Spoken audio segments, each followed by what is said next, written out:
Hello everybody and welcome to another episode of Poland Daily Travel. You will be forgiven for thinking that this is the south of France and it's just a little bit of a cold snap. No.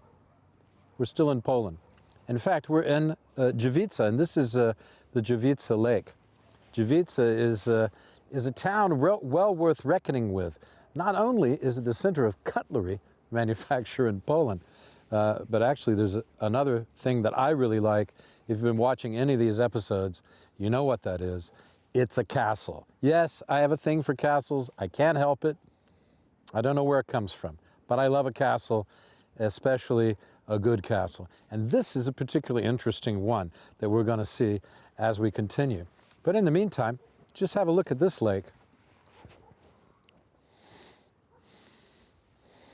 Well, I can imagine that in the not too distant future, it will be very hard to be alone at this particular place. Still a bit chilly, but spring is in the air and will soon come to Drzewica as it comes to the rest of Poland. You know what they say, April is the cruelest month.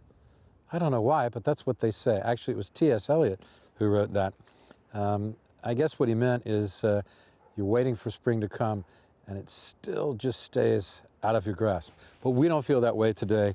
We're having a good time in the countryside, in Łódź province, and we're just taking it easy on the country roads, as John Denver used to sing. Take us home, country road. We're going to see a castle in just a few moments after the bumper.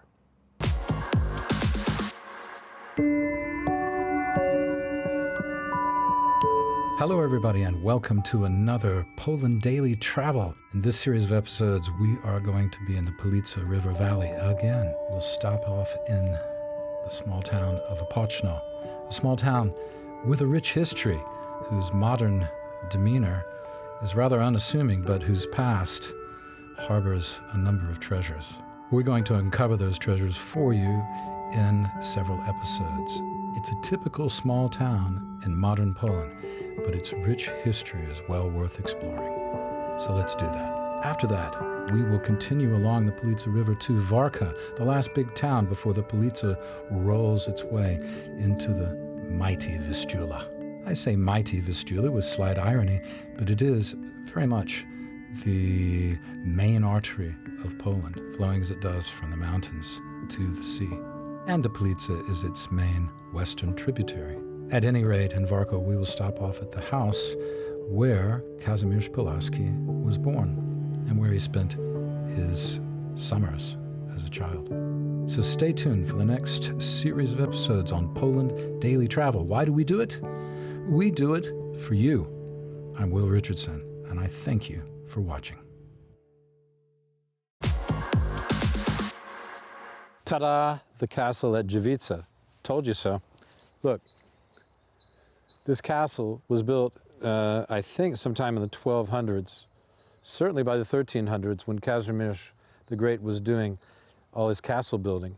If you want to know how to find it, you have to come to Drzewica first, and you'll find it between the station, train station that way, the Dworzec, and the river, which is just over there. So it's between the river and the train station.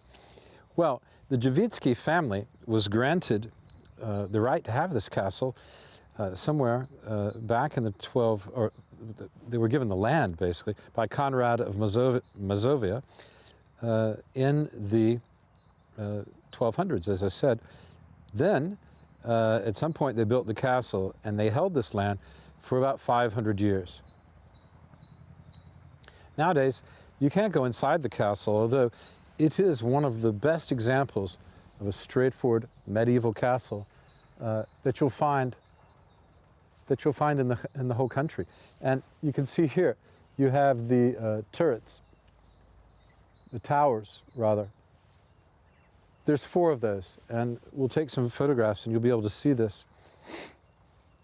And it's really worth a look. You can see the ramparts and very, very thick walls.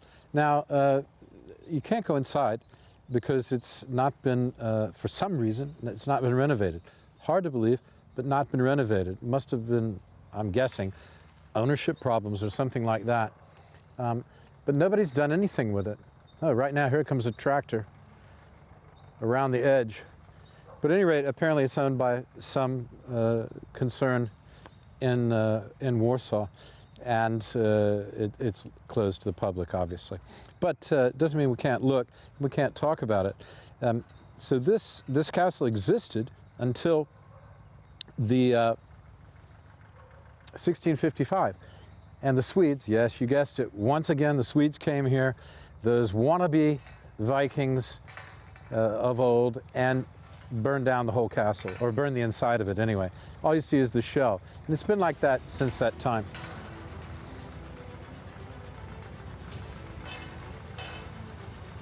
And here comes a tractor. I don't know what he's doing, but he's dragging a big piece of metal. And he's coming right towards us. So we'll break for a moment because we must let industry carry on. And let's go and take some photographs. We'll make a little trailer for you and show you what it looks like, the whole, all the way around. Stay tuned.